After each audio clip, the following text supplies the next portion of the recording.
জীবনে best friend বলতে কিছু নেই। জীবনের ৩৮ বসন্তে এসে বন্ধুত্ব নিয়ে সাকিবের উপলব্ধিটা এমনই।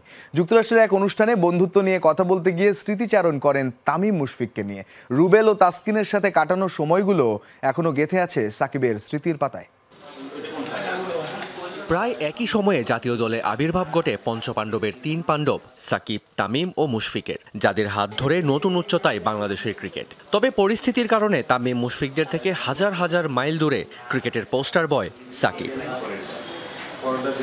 তবে সেই বন্ধুদের যে মিস করেন না সেটা কিন্তু নয়। সময় পেলেই ঘুরে আসেন স্মৃতির পাতা থেকে, যার প্রমাণ মিলেছে যুক্তরাষ্ট্রের স্থানীয় শহরের একটি ক্রিকেট ক্লাবের আয়োজনে। শুভেচ্ছা দূত হয়ে সেখানকার এক অনুষ্ঠানে আসার পর মন খুলে কথা বলেন বন্ধুত্ব নিয়ে।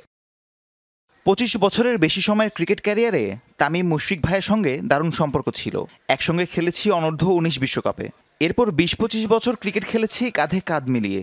বলা যায় ক্রিকেট জীবনের সবচেয়ে বেশি সময় আমরা একসঙ্গেই কাটিয়েছি। ওরা আমার খুব ভালো বন্ধু।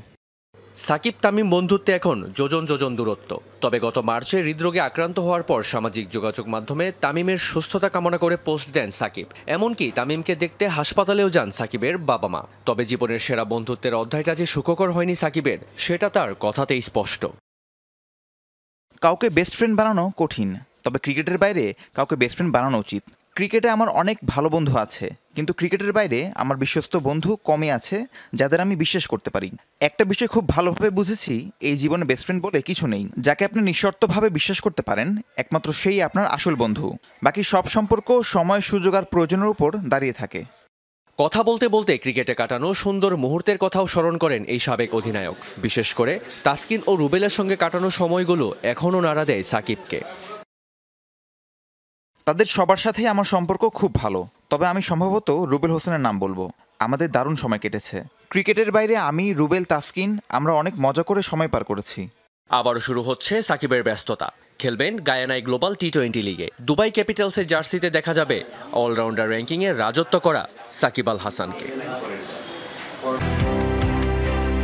সাকিব আল হাসান বাংলাদেশ ক্রিকেটের আপসেট কিংবা দীপ্ত আলোক। আপনি আমি যাই বলি না কেন, দেশের ক্রিকেটে সাকিবের অর্জনকে কখনোই অস্বীকার করা যায় না।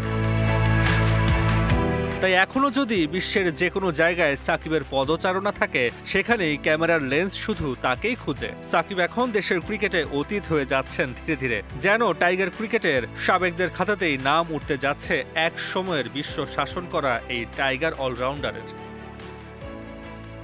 তবে মাঠের ক্রিকেটের বাইরেও নানা আলোচনা আবর্তিত হয় সাকিবকে ঘিরে, যার অনেকটা জুড়েই থাকে এক সময়ের কাছের বন্ধু তামিম ইকবালের সাথে সম্পর্কের দূরত্ব নিয়ে নানা প্রশ্ন।